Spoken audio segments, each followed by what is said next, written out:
Students, today we'll be starting with the chapter electrochemistry. It's a very important chapter, electrochemistry. Students, इसमें हम सबसे पहले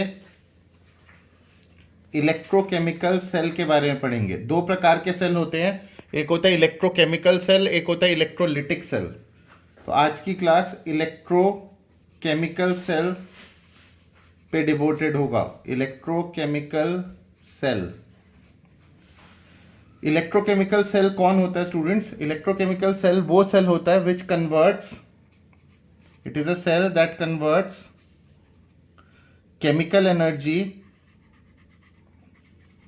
to electrical energy, chemical energy to electrical energy.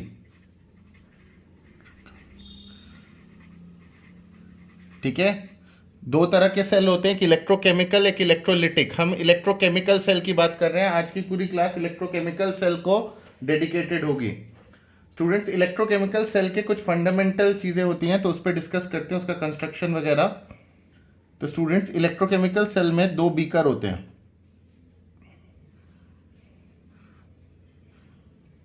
जैसे ये एक हुआ, एक और ये हुआ. ठीक है, अब यहां पे दो इलेक्ट्रोड डालोगे आप, ये एक इलेक्ट्रोड, ये एक metallic electrode, and you will connect them. ठीक है, दिस इज द इलेक्ट्रोलाइट. ये जो लिक्विड बना रहा हूं मैं, this is the electrolyte. This liquid is the electrolyte. Students, कुछ कन्वेंशन होता है इसमें जो हम अभी कंसिडर करेंगे, बट बिफोर दैट एक दो चीज़ें. ये जो राइट वाला जो कन्वेंशन लेते हैं हम इसमें, वो ये होता है कि जो राइट वाला इलेक्ट्रोड है, जो राइट साइड में, उसको हमेशा कैथोड. ये कन्वेंशन याद रखना, जो राइट वाला डब्बा है उसको हमेशा कैथोड बोलेंगे. That will be used as cathode. Cathode. And in these kinds of cells cathode is the positive terminal. ठीक है, ये जो इलेक्ट्रोड है इसको कैथोड बोलेंगे और कैथोड पॉजिटिव. ये लर्न करना पड़ेगा आपको. जो राइट में होता है वो कैथोड होता है. Cathode is on the right always. ठीक है, right side electrode, right side. And इसमें जो फिनोमेना होता है उसको रिडक्शन कहते हैं. Always reduction occurs. स्टूडेंट्स, इन दोनों कंटेनर में दो इलेक्ट्रोड्स हैं और इलेक्ट्रोलाइट से, ये लिक्विड जो है वो इलेक्ट्रोलाइट से. कैथोड हमेशा राइट वाला होगा, उसे पॉजिटिव टर्मिनल माना जाएगा बाय कन्वेंशन, और उसमें रिडक्शन होगा. ठीक है, in other words, redox reactions होते हैं इलेक्ट्रोकेमिकल सेल में. जिस बीकर में रिडक्शन हो रहा है या जिस चीज़ का रिडक्शन हो रहा है उसको कैथोड नाम देंगे और वो पॉजिटिव टर्मिनल होगा. ये लेफ्ट वाला जो है उसको हम हमेशा एनोड नाम देंगे, वो नेगेटिव टर्मिनल होगा. और left side, and it will always undergo oxidation. Oxidation. ठीक है, रिडक्शन, ये ऑक्सीडेशन. अच्छा स्टूडेंट्स, रिडक्शन के बहुत सारे मतलब होते हैं, हम सब कुछ डिस्कस करेंगे. फिलहाल ये बेसिक स्ट्रक्चर है इसका. इसमें सॉल्ट ब्रिज वगैरह भी बनाएंगे अभी हम. तो this is a wire connecting the two electrodes. अब मन में सवाल उठता है कि सर ये डिसाइड कैसे होगा कि कौन सा इलेक्ट्रोड कैथोड होगा और कौन सा इलेक्ट्रोड एनोड होगा, और रिडक्शन से आपका क्या मतलब है? तो स्टूडेंट्स, रिडक्शन के काफ़ी सारे मतलब होते हैं, जिसमें से इस चैप्टर में जो रेलिवेंट मतलब है वो है gain of electron. Gain of electron. वैसे रिडक्शन का आपने वो और भी सुना हुआ होगा. रिडक्शन का एक और मतलब होता है डिक्रीज इन ऑक्सीडेशन नंबर, भी रिडक्शन ही कहलाता है. Decrease in oxidation number. But ये हमारे लिए रेलिवेंट नहीं है. हमारे लिए रेलिवेंट जो है वो गेन ऑफ इलेक्ट्रॉन है. स्टूडेंट्स, रिडक्शन के चार मतलब होते हैं, जबकि इस चैप्टर में जो मतलब का है हम उसी में आते हैं. बाकी ऑर्गेनिक वगैरह में यूज होता है. रिडक्शन का एक मतलब होता है गेन ऑफ इलेक्ट्रॉन, दूसरा मतलब होता है डिक्रीज इन ऑक्सीडेशन नंबर, तीसरा मतलब होता है लॉस ऑफ ऑक्सीजन, और चौथा मतलब होता है गेन ऑफ हाइड्रोजन. ठीक है, इन चार में से कोई भी एक हो गया तो हम बोलेंगे रिडक्शन हुआ है. पर इस चैप्टर में we are more bothered about this gain of electron, ठीक है, गेन ऑफ इलेक्ट्रॉन या डिक्रीज इन ऑक्सीडेशन नंबर। अच्छा, ऑक्सीडेशन से हमारा क्या मतलब है? अगेन इसके भी इसके चार उल्टे मतलब होते हैं, जिसमें से जो मेन है ऑक्सीडेशन का मतलब होता है लॉस ऑफ इलेक्ट्रॉन। इसका एक और मतलब होता है इंक्रीज इन ऑक्सीडेशन नंबर। एक और मतलब होता है गेन ऑफ ऑक्सीजन,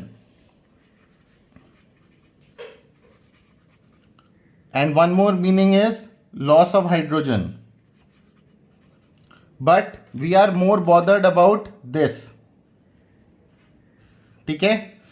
ये मेनली गेन ऑफ इलेक्ट्रॉन और लॉस ऑफ इलेक्ट्रॉन को ध्यान रखना है, कुछ हद तक ये भी याद रखना ऑक्सीडेशन नंबर। या आपने क्लास 11th में ऑक्सीडेशन नंबर की कहानी पढ़ी थी, कौन से चैप्टर में? रेडॉक्स में, ठीक है। इलेक्ट्रोकेमिकल सेल में भी रेडॉक्स होता है। तो स्टूडेंट्स ये हो गया। इसके अलावा एक सॉल्ट ब्रिज भी बनाते हैं, जिसकी थियोरी हम बाद में पढ़ेंगे, आज की क्लास में उस पर ध्यान नहीं देंगे, इस सॉल्ट ब्रिज पे, so that transfer of ions can take place smoothly and no accumulation of charge takes place.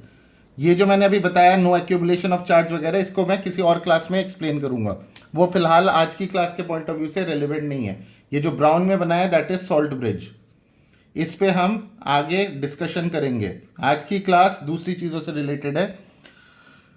तो हम अब यहाँ तक आप समझ चुके होंगे स्टूडेंट्स, ठीक है। आप इसको नोट डाउन कर लीजिए। अब हम आगे बढ़ते हैं।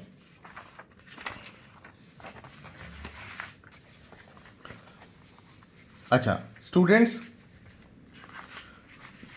कैथोड और एनोड का डिसीजन कैसे होगा? देखो, आपको अगर हमें कैथोड कौन सा इलेक्ट्रोड कैथोड होगा और कौन सा एनोड होगा, ये डिसाइड कैसे होता है ये मैं आपको बताऊंगा।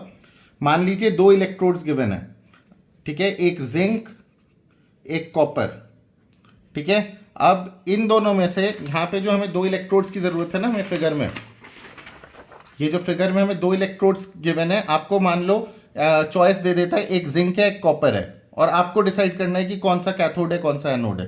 तो आप इस डिसीजन पे कैसे आओगे कि जिंक को कैथोड लेना है या एनोड लेना है, या कॉपर को कैथोड लेना है या एनोड लेना है? How can you take the decision? तो इस पे डिस्कशन करते हैं स्टूडेंट्स, ठीक है। तो इसके लिए आपको एक डेटा की जरूरत होती है, जिसे कहते हैं हम स्टैंडर्ड रिडक्शन पोटेंशियल।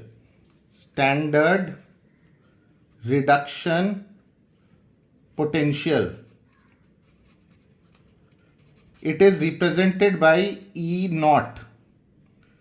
अच्छा, standard reduction potential of zinc होगा E not Zn2 plus 2Zn। इसका इंग्लिश क्या होगा? ये जो मैंने यहाँ पे जो सिंबल, ये जो चीज़ लिखा है, इसका इंग्लिश में मतलब होता है, टॉपिक तो स्टैंडर्ड रिडक्शन पोटेंशियल जनरल है, ये जिंक का specific standard reduction potential of zinc. इस चीज की इंग्लिश ये होगी standard reduction potential of zinc. Students, इसकी वैल्यू आपको पता होनी चाहिए, मतलब आपको गिवन होगा क्वेश्चन में, अदरवाइज ये सब क्वेश्चंस हो नहीं सकते। तो ई नॉट Zn2 प्लस से Zn माइनस 0.76 वोल्ट्स, ये डेटा आपको मिलेगा, स्टैंडर्ड रिडक्शन पोटेंशियल का डेटा मिलेगा। आपको पता कैसे लगा? स्टैंडर्ड वर्ड नॉट से दिखाते हैं, ये जो गोला लगा है दैट रिप्रेजेंट स्टैंडर्ड रिडक्शन। ये Zn2 प्लस से Zn, आपने रेडॉक्स चैप्टर पढ़ा होगा, तो यहाँ पे 2 प्लस था और यहाँ पे 0 है, कुछ नहीं है, यानी इसका ऑक्सीडेशन नंबर 0 है। तो अगर ऑक्सीडेशन नंबर डिक्रीज होता, अभी पीछे बताया था 2 प्लस से 0 हो रहा है ना ऑक्सीडेशन नंबर, तो हम इसको standard reduction potential of zinc minus 0.76 है। और मान लो आपको गिवन है standard reduction potential of copper plus 0.34 volts है, ये भी स्टैंडर्ड रिडक्शन पोटेंशियल ये स्टूडेंट्स, ये जिंक का है ये कॉपर का है, standard reduction potential of copper. इसकी वैल्यू गिवन होगी, ये वैल्यूज गिवन होना पड़ेगा, अदरवाइज हम प्रोसीड नहीं कर सकते। तो स्टूडेंट्स, ये दो डेटा अगर गिवन है और दोनों के स्टैंडर्ड रिडक्शन पोटेंशियल गिवन है, तो जिसका रिडक्शन पोटेंशियल हायर है, इन दोनों में से बड़ा वैल्यू कौन सा है स्टूडेंट्स? 0.34 बड़ा होता है ना माइनस 0.76 से, तो जिसका रिडक्शन पोटेंशियल हायर है वो रिड्यूस होगा, ठीक है। आई एम रिपीटिंग इट, जिस मेटल का रिडक्शन पोटेंशियल, जिस सब्सटेंस का रिडक्शन पोटेंशियल हायर है वो रिड्यूस होगा। दोनों के रिडक्शन पोटेंशियल्स को कंपेयर करना है, जिसका रिडक्शन पोटेंशियल हायर है वो रिड्यूस होगा। यहाँ पे कौन रिड्यूस होगा स्टूडेंट्स? कॉपर रिड्यूस होगा, क्योंकि इसका रिडक्शन पोटेंशियल हायर है। और रिडक्शन कहाँ पे होता है स्टूडेंट्स? कॉपर रिड्यूस होगा, और रिडक्शन हमेशा राइट साइड में होता है और कैथोड होता है। तो अब देखो, आप अपने फिगर पे वापस जाइए।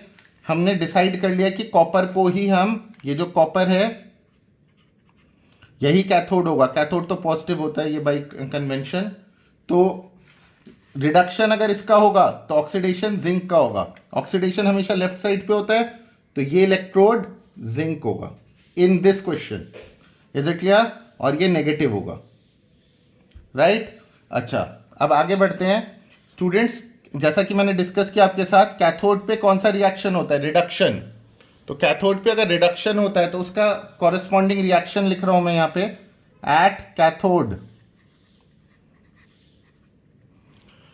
So at cathode there will be reduction,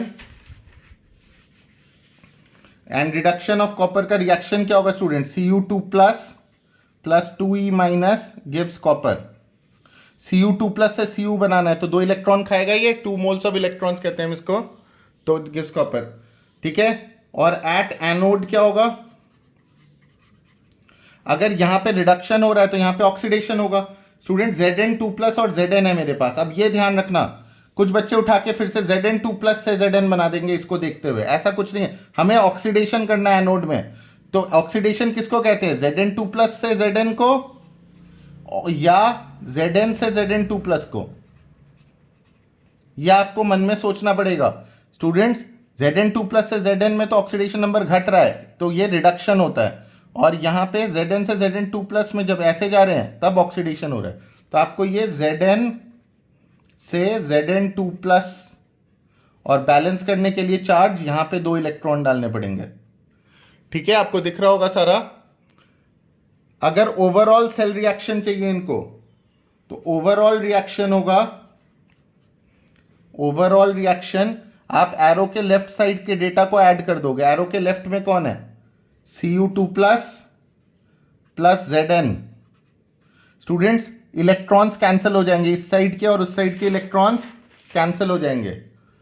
ये एरो के लेफ्ट में आप दोनों इक्वेशंस को बेसिकली ऐड कर रहे हो और कुछ नहीं कर रहे, तो इलेक्ट्रॉन्स कैंसिल हो जाएंगे। ठीक है, क्योंकि बराबर इलेक्ट्रॉन्स है, हमें हमेशा इलेक्ट्रॉन्स कैंसिल करने होते हैं। Give Cu plus Zn2+। ठीक है students, so this is the cell reaction, overall cell reaction. And this reaction, in this reaction, it is obvious that copper is getting reduced and zinc is getting oxidized. How we came to this conclusion? It was through these standard reduction potentials. ठीक है students. अच्छा, अगर आप चाहो तो आपके पास जो ये फिगर है यहाँ पे ही आप रिएक्शंस लिख सकते हो। ये कैथोड था, तो इस पर्टिकुलर क्वेश्चन में कैथोड की क्या हालत होगी? रिडक्शन। तो रिडक्शन क्या होता है? Cu2+ plus 2e minus gives copper. और यहाँ पे oxidation means Zn gives Zn2+ plus 2e minus. ठीक है, इस फिगर को कंप्लीट करते जाओ जैसे जैसे मैं कंप्लीट करता जा रहा हूँ। ठीक है। अच्छा स्टूडेंट्स, अगर आप ध्यान से देखो, ये जो एनोड है ये इलेक्ट्रॉन छोड़ रहा है। इसमें जो इलेक्ट्रॉन, 2 इलेक्ट्रॉन से ये प्रोडक्ट साइड में, यानी जिंक टूटा और उसने 2 इलेक्ट्रॉन छोड़े। तो वो जो 2 इलेक्ट्रॉन छोड़े गए हैं वो किस रास्ते जाएंगे? ये जो 2 इलेक्ट्रॉन छोड़े गए हैं, it will go like this. ठीक है, ये ब्राउन पेन से दिखा रहा हूं मैं। इलेक्ट्रॉन्स जिंक से निकलेंगे और कॉपर में घुसेंगे। और अगर इलेक्ट्रॉन ऐसे जाएगा, as we all know, conventional current electron के उल्टा जाता है। ये ब्लैक एरो से जो दिखा रहा हूं ये करंट है, इलेक्ट्रॉन ये ब्राउन एरो से दिखाया गया है, और करंट ये ब्लैक एरो से दिखाया गया है। आई सपोज आपको दिख रहा होगा। तो सो कंक्लूजन क्या है हमारा? ये अगर आपसे कॉन्सेप्चुअल या 1 मार्कर क्वेश्चंस पूछे जाए स्टूडेंट्स, तो कंक्लूजन ये है कि current flows from cathode to anode and electrons flow from anode to cathode. ठीक है, इन एन इलेक्ट्रोकेमिकल सेल। अच्छा, मैं एक और चीज क्लियर करना चाहता हूं। हो सकता है कुछ बच्चों ने ये चैप्टर थोड़ा बहुत पढ़ रखा होगा, और हमेशा बच्चे कंफ्यूज होते हैं कि कुछ स्टूडेंट्स कहते हैं सर हमने बुक में पढ़ा है कि एनोड पॉजिटिव होता है और आपने लिखा है कि एनोड नेगेटिव होता है। स्टूडेंट्स मैं ये क्लैरिफाई करना चाहता हूँ, हम इलेक्ट्रोकेमिकल सेल पढ़ रहे हैं। इलेक्ट्रोकेमिकल सेल में एनोड नेगेटिव होता है। एक और प्रकार का सेल होता है, जैसा कि मैंने आपको पहले ही बताया था, जो हम आज नहीं पढ़ेंगे, पर दूसरा सेल जो होता है इलेक्ट्रोलिटिक सेल होता है। इलेक्ट्रोलिटिक सेल में एनोड पॉजिटिव होता है। तो मैं क्लियरली बताना चाहता हूं, एनोड पॉजिटिव भी हो सकता है, नेगेटिव भी हो सकता है, डिपेंडिंग अपॉन किस प्रकार के सेल की बात कर रहे हैं हम। हाँ, अगर हम इलेक्ट्रोकेमिकल सेल की बात कर रहे हैं तो एनोड नेगेटिव ही होगा। जो मैंने लिखा है बिल्कुल सही लिखा है, ठीक है। So you can just right it down. ये फिगर कंप्लीट करिए वीडियो को पॉज करके।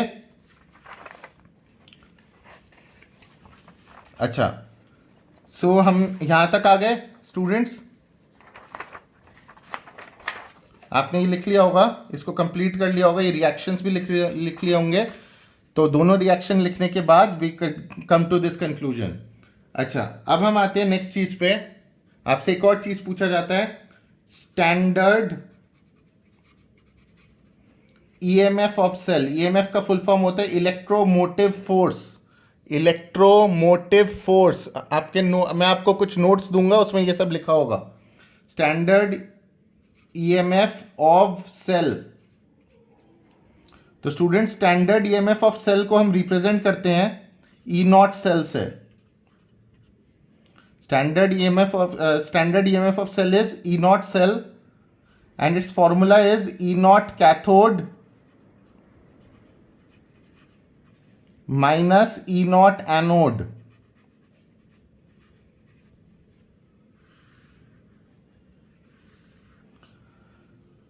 Is it clear? E not cell is E naught cathode minus E naught anode. अगर हमने जो एग्जाम्पल लिया उसी को कंसिडर करें तो ई नॉट सेल क्या होगा फॉर दिस कॉम्बिनेशन, जिंक और कॉपर के कॉम्बिनेशन के लिए। अगर मैं कंप्लीट करूं इस टॉपिक को तो ई नॉट सेल होगा मेरा ई नॉट कैथोड। कैथोड पे किसने काम किया? कॉपर ने। कॉपर का स्टैंडर्ड रिडक्शन पोटेंशियल कितना था? 0.34 minus E naught anode. Anode पे अगर या तो आप फिगर को रेफर कर लो, एनोड पे जिंक ने रिएक्ट किया था, तो जिंक का रिडक्शन पोटेंशियल डालना है माइनस 0.76।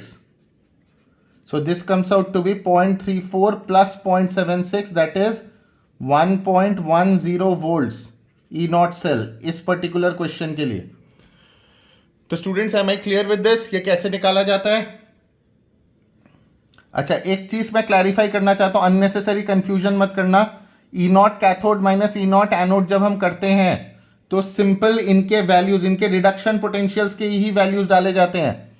एनोड में जो रिएक्शन होता है वो भले ही ऑक्सीडेशन होता हो, इस फॉर्मूले में रिडक्शन पोटेंशियल ही डाला जाता है। मैं क्लियर करना चाहता हूं, अननेसेसरी प्रॉब्लम मत क्रिएट करिएगा।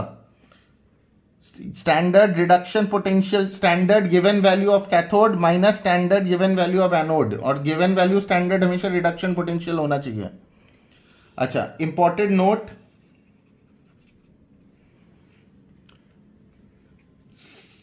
सेल इज फीजिबल, ये लिख लेना नीचे, सेल इज फीजिबल।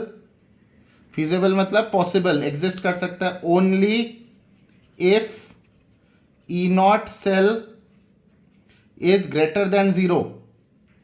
ठीक है, 0 या उसके नीचे अगर आ गया कभी ई नॉट सेल, वैसा सेल एग्जिस्ट नहीं करेगा, वैसा यानी गिवन डेटा गलत हुआ होगा अगर कोई ऐसा डेटा देता है, तो ये ध्यान रखिएगा। अच्छा, एक और चीज मैं क्लैरिफाई करना चाहता हूं, हम बहुत बार ये स्टैंडर्ड वर्ड पढ़ रहे हैं, standard EMF of cell, standard reduction potential. ये स्टैंडर्ड वर्ड का मतलब क्या है स्टूडेंट्स? स्टूडेंट्स लिख लेना ये सारा। अब जितना करते जाएंगे, जितना हम न्यूमेरिकल्स करेंगे, उतना आपका प्रैक्टिस होता रहेगा।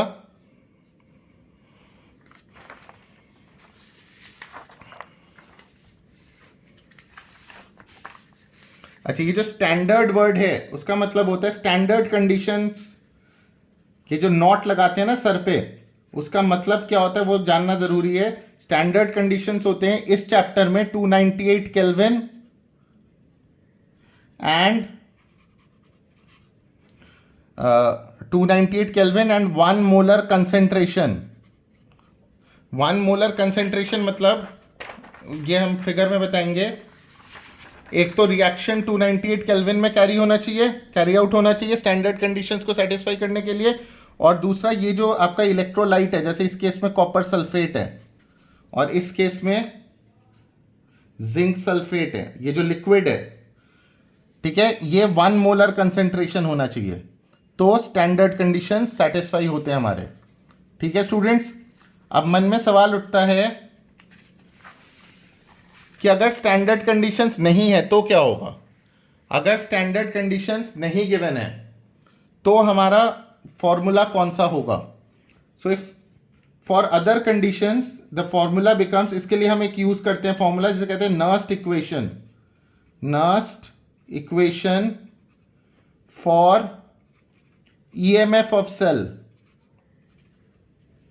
EMF of cell. स्टूडेंट्स एक चीज नोटिस करिए यहां पे, नर्स्ट इक्वेशन, अब मैंने ईएमएफ लिखा है, स्टैंडर्ड ईएमएफ नहीं लिखा है।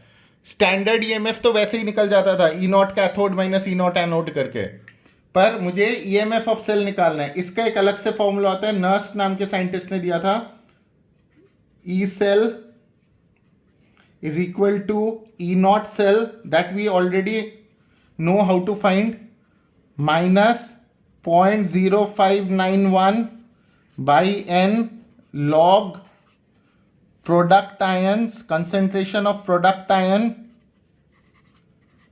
Raise to the power x। x और y एक रैंडम वैल्यूज ले रहा हूं मैं, ये अलग अलग तरह से रिप्रेजेंट होते हैं अलग अलग बुक्स में, अपॉन कंसेंट्रेशन, ये ब्रैकेट का मतलब concentration, molarity, concentration of reactant ions to the power y। इसमें जो ये n है वो है number of moles of electrons involved. ठीक है, ये है number of moles of electrons involved. आप ये फॉर्मूला लिख लीजिए, और ये फॉर्मूला वैलिड है एट 298 केल्विन।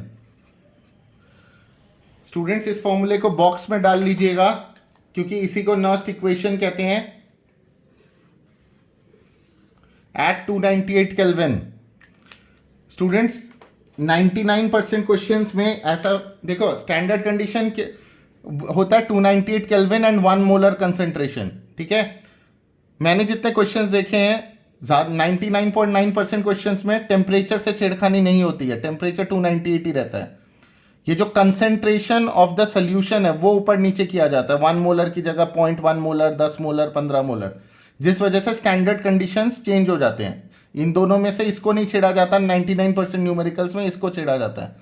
तो वो वाले क्वेश्चंस इस फॉर्मूले से सॉल्व हो जाएंगे जब तक टेम्परेचर के साथ छेड़खानी ना हो।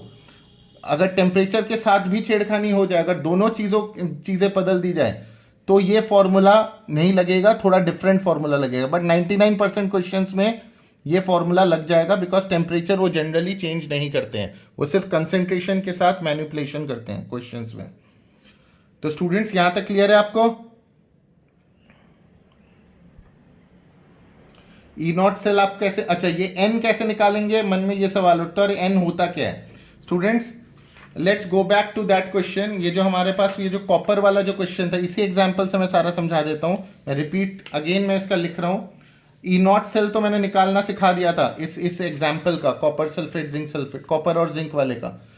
अब मैं ईएमएफ ऑफ सेल निकालने की बात कर रहा हूँ। ठीक है, अगर इसी एग्जाम्पल में ईएमएफ ऑफ सेल निकालना हो तो हम क्या करेंगे स्टूडेंट्स, वापस मैं वही रिएक्शन लिख रहा हूँ। एट कैथोड,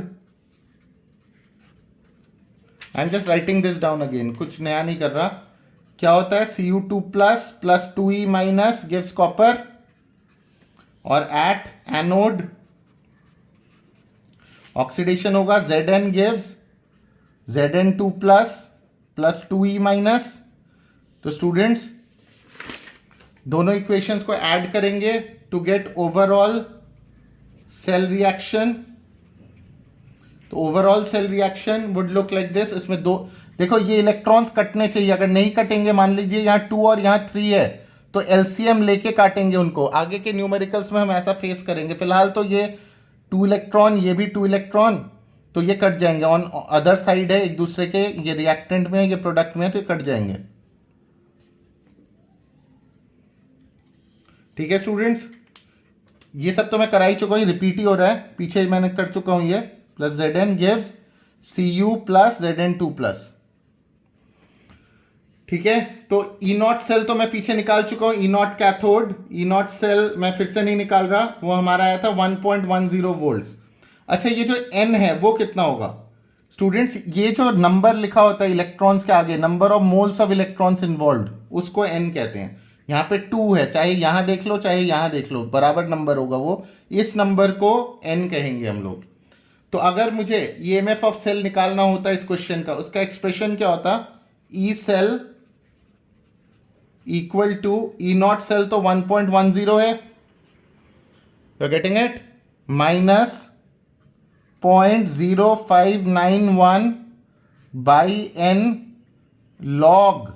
अब सुनो, प्रोडक्ट आयन, प्रोडक्ट साइड ये है, इसमें से आयन कौन है?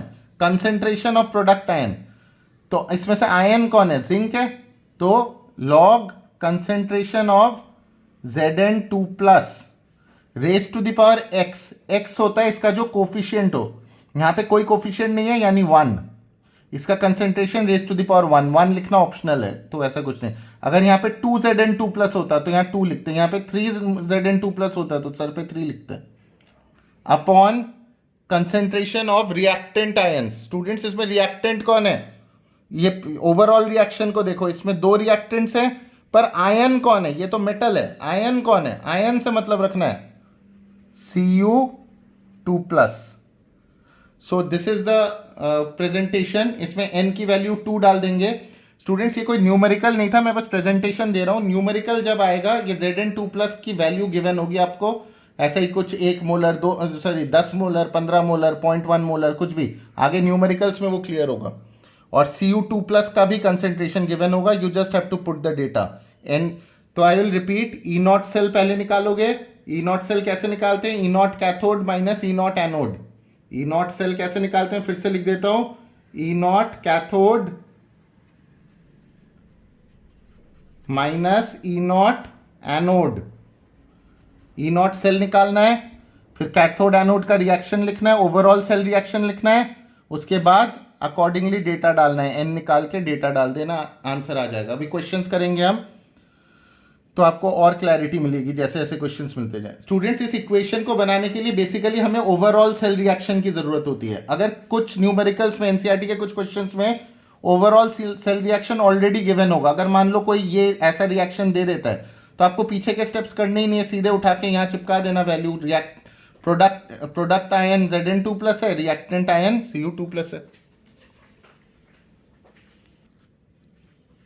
अच्छा स्टूडेंट्स, अब हम एक न्यूमेरिकल करेंगे, ये सॉल्ट ब्रिज, इसको सीधा कर देते हैं। हाँ, आपको ये रिएक्शन गिवन है स्टूडेंट्स, इसको कहते हैं सेल रिप्रेजेंटेशन। यहाँ पे जैसे लिखा हुआ है ना, ये आपने क्लास 11th में ही पढ़ा होगा, सेल रिप्रेजेंटेशन। ये लेफ्ट साइड में ऑक्सीडेशन हो रहा है और राइट साइड में रिडक्शन। कभी कभी वो क्वेश्चन इस फॉर्मेट में देते हैं, मैं इस फॉर्मेट को 1 मिनट के लिए समझा देता हूँ before I go there, just give me a moment.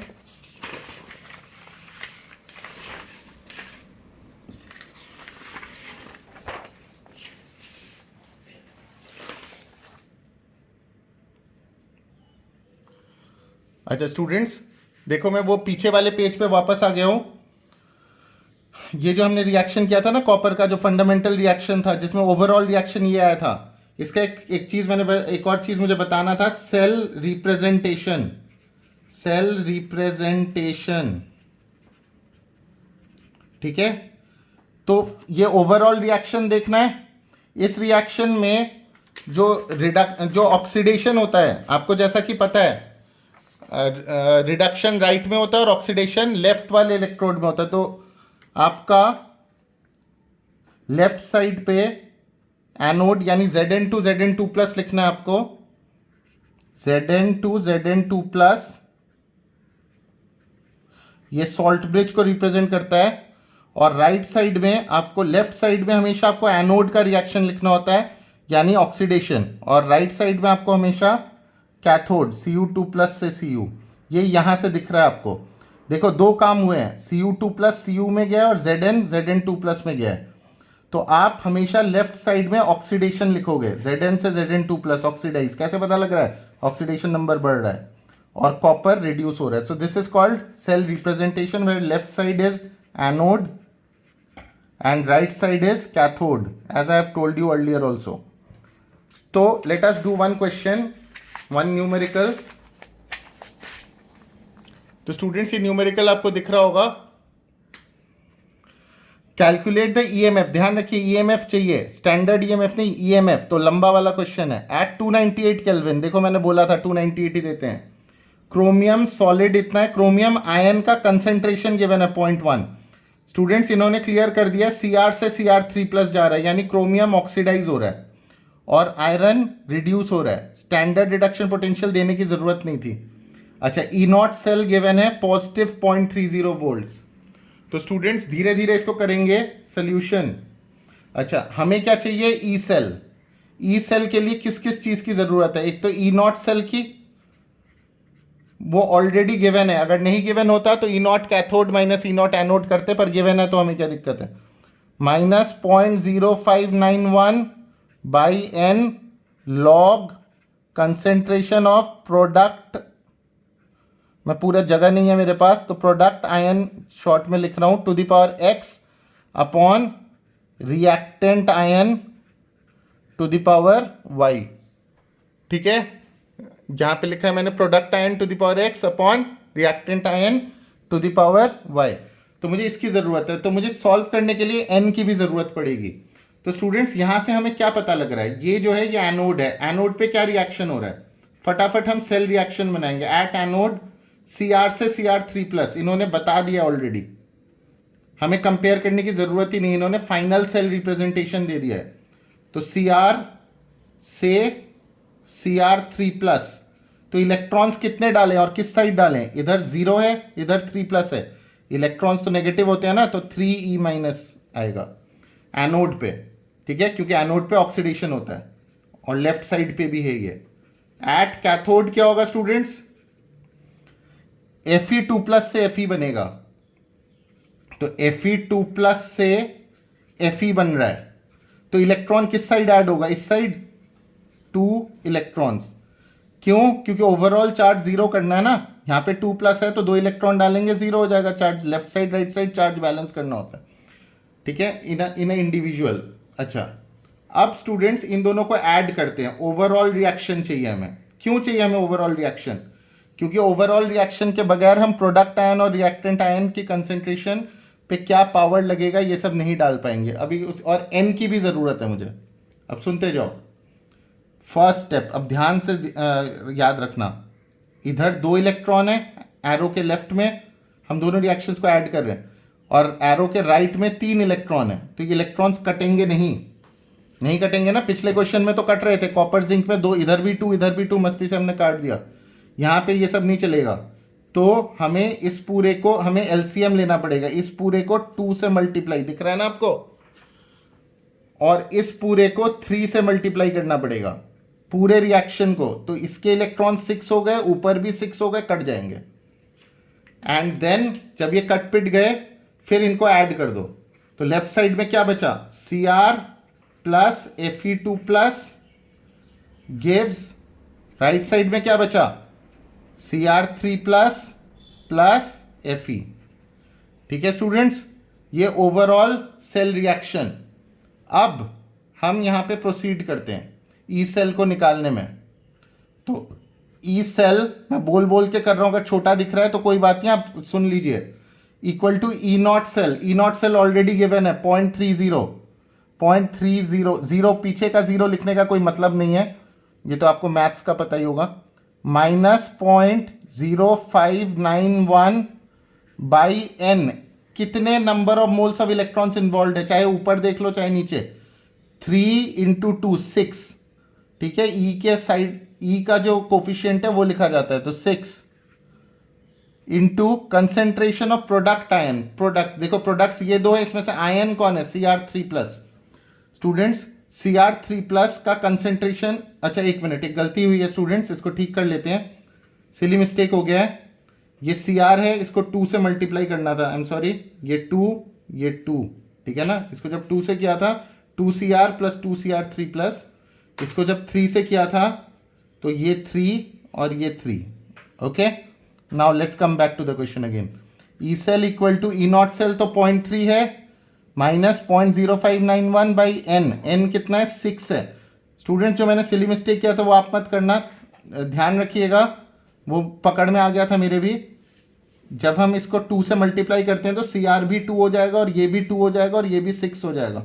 जब इसको 3 से कर रहे थे तो ये भी 3, ये 6, ये 3.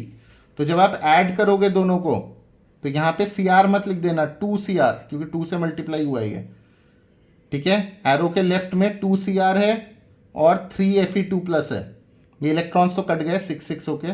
और एरो के राइट में इधर 2Cr3 प्लस और इधर plus 3Fe. Okay, now let's move on. इस रिएक्शन को देखो, फॉर्मूला कहता है लॉग प्रोडक्ट आयन. प्रोडक्ट्स में ये दो है, इसमें आयन कौन है? Cr3 plus. तो concentration of Cr3 plus to the power x. x मतलब इसका कोफिशिएंट, इसका कोफिशिएंट 2 है तो to the power 2 upon concentration of reactant. Reactant ये दो है, इसमें से आयन कौन है? Fe2 plus. तो यहां पे लिखेंगे हम Fe2 plus to the power 3. ठीक है, सो नेक्स्ट स्टेप में बस कैलकुलेशन रह जाता है. E cell equal to 0.3 minus 0.0591 by 6. अरे स्टूडेंट्स यहाँ पे लॉग भी था यार, जगह नहीं मिली. मैं फिर से इस स्टेप को काट के लिख रहा हूँ. 0.0591 बाई 6 लॉग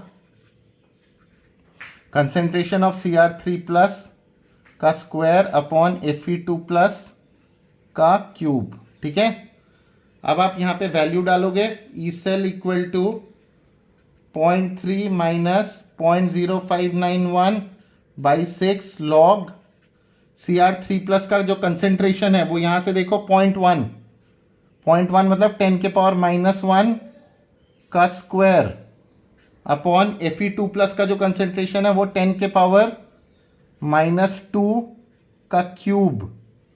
सो मैं आगे यहीं पे सॉल्व कर रहा हूं ताकि नेक्स्ट पेज तक ना जाना पड़े. E cell is equal to E not cell तो 0.3 है माइनस 0.0591 बाई 6 लॉग, इसकी कैलकुलेशन करो, 10 के पावर -2 हो जाएगा, यहाँ पे -6 हो जाएगा, -2 और -10 के पावर 4 हो जाएगा. ठीक है, तो students you will solve this. इसकी कैलकुलेशन करोगे तो इवेंचुअली आपका आंसर आएगा, चलो मैं बता देता हूँ इसको, 0.3 minus 0.0591 by 6 into 4 log 10 to the power 4 होता है. कैसे होता है ये आपको पता होगा, क्लास 10 से क्लास 11th में कराया था हमने. और इसका जब आप कैलकुलेशन पूरा करोगे तो आपका आंसर आएगा 0.26 volts. 0.26 volts. Students due to lack of space थोड़ा सा मेरा यहाँ पे गड़बड़ हो गया था, वो मैंने सारा ठीक कर दिया यहाँ पे. ठीक है, so that in the same page हम आ पाए. अच्छा, ये लॉग 10 टू द पावर 4 जो है वो 4 कैसे आया ये मैं बता देता हूँ. लॉग की थोड़ी सी कहानी बता देता हूँ. आप पॉज करके या फिर आप इसको नोट डाउन कर लीजिए.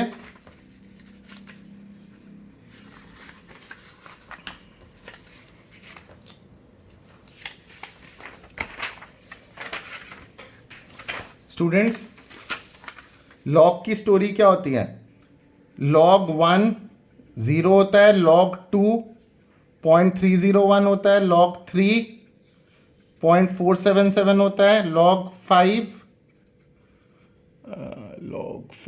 0.699 होता है और लॉग 10 1 होता है. और आपको लॉग के फॉर्मूले भी पता होने चाहिए. Log a to the power n होता है n log a. Log a into B होता है log a plus log b. मैं लॉग पे एक डेडिकेटेड वीडियो अलग से बनाऊंगा. लॉग a बाई बी होता है log a minus log b. ठीक है, तो कुछ ऐसा चलता है हमारा काम. सो इस केस में हमें मिला था log 10 to the power 4. So it goes along this formula जिसको हम सॉल्व करेंगे. तो इसका जो सोल्यूशन होता है क्या होता है? log a to the power n का फॉर्मूला क्या होता है? n log a. n मतलब पावर सामने गिरा दो. 4 log 10. log 10 कितना होता है स्टूडेंट्स? 1. तो 4 इंटू 1 दैट इज 4. तो ये इस तरह से आया था। यहाँ पे जो मैंने 4 यूज़ किया ना हट से, log 10 to the power 4 की कहानी ये है। Am I absolutely clear students?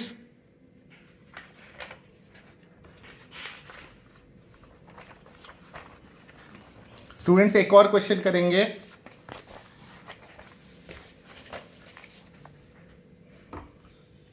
ये क्वेश्चन आपको दिख रहा होगा।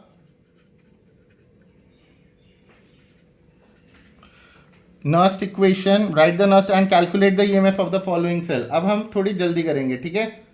इन्होंने क्या बोला, ये लेफ्ट साइड वाला एनोड होता है, तो एट एनोड क्या होगा, एट एनोड ऑक्सीडेशन होता है, Mg gives Mg2 plus 2E minus. अच्छा, एट कैथोड ये हो रहा है, रिडक्शन हो रहा है। स्टूडेंट्स आपको पता कैसे चल रहा है, क्योंकि जब सेल रिप्रेजेंटेशन गिवन होता है वो ऑलरेडी अरेंज्ड होता है। लेफ्ट साइड में एनोड ही होता है, राइट साइड में कैथोड ही होता है, that's the way it is. अच्छा, तो यहाँ पे क्या हो रहा है, Cu2 plus 2E minus gives Cu। Students आपको दिख रहा होगा, मैंने बोल भी दिया है और आपको डार्क पेन से लिखा है मैंने, Cu2 plus 2E minus gives Cu। अगर ओवरऑल चाहिए आपको, तो ओवरऑल क्या आ रहा है स्टूडेंट्स, सबसे पहले हमें देखना है इलेक्ट्रॉन कट रहे हैं कि नहीं। यहाँ पे ऑलरेडी कट रहे हैं, तो एलसीएम का झमेला नहीं है, इलेक्ट्रॉन कट गया। तो एरो लगाओ, एरो के लेफ्ट में कौन है, Cu2 प्लस और Mg है ना। एरोज के लेफ्ट में कौन है, ये दो लोग, और राइट में कौन है, Mg2 प्लस Cu। तो स्टूडेंट्स हमें फॉर्मूला तो पता ही है, E cell equal to E not cell minus 0.0591 by n log product ion to the power x upon reactant ion to the power y। तो स्टूडेंट्स इसमें क्या करेंगे, हम वैल्यूज डालेंगे। E cell equal to E not cell given है already 2.71 minus ये point था, ठीक है, 0.0591 बाई n। n मतलब number of moles of electrons involve, चाहे इधर देख लो चाहे इधर, इसके साथ कौन सा नंबर है, 2 लॉग, मेरे पास जगह नहीं है, मैं यहां लिखने के बजाय चलो लिख देते हैं, लॉग कंसेंट्रेशन ऑफ, कैसे लिखूं, log concentration of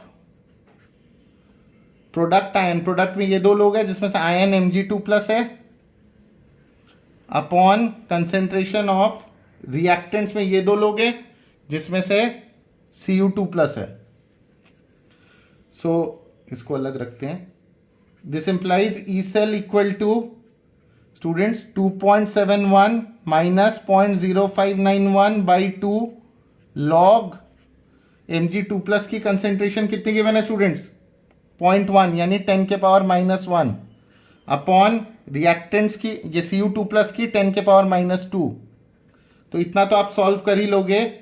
E cell equal to 2.71 minus 0.0591 by 2 log, ये ऊपर चला जाएगा 10, लॉग 10 तो 1 होता है, बाकी आप कैलकुलेशन कर लेना।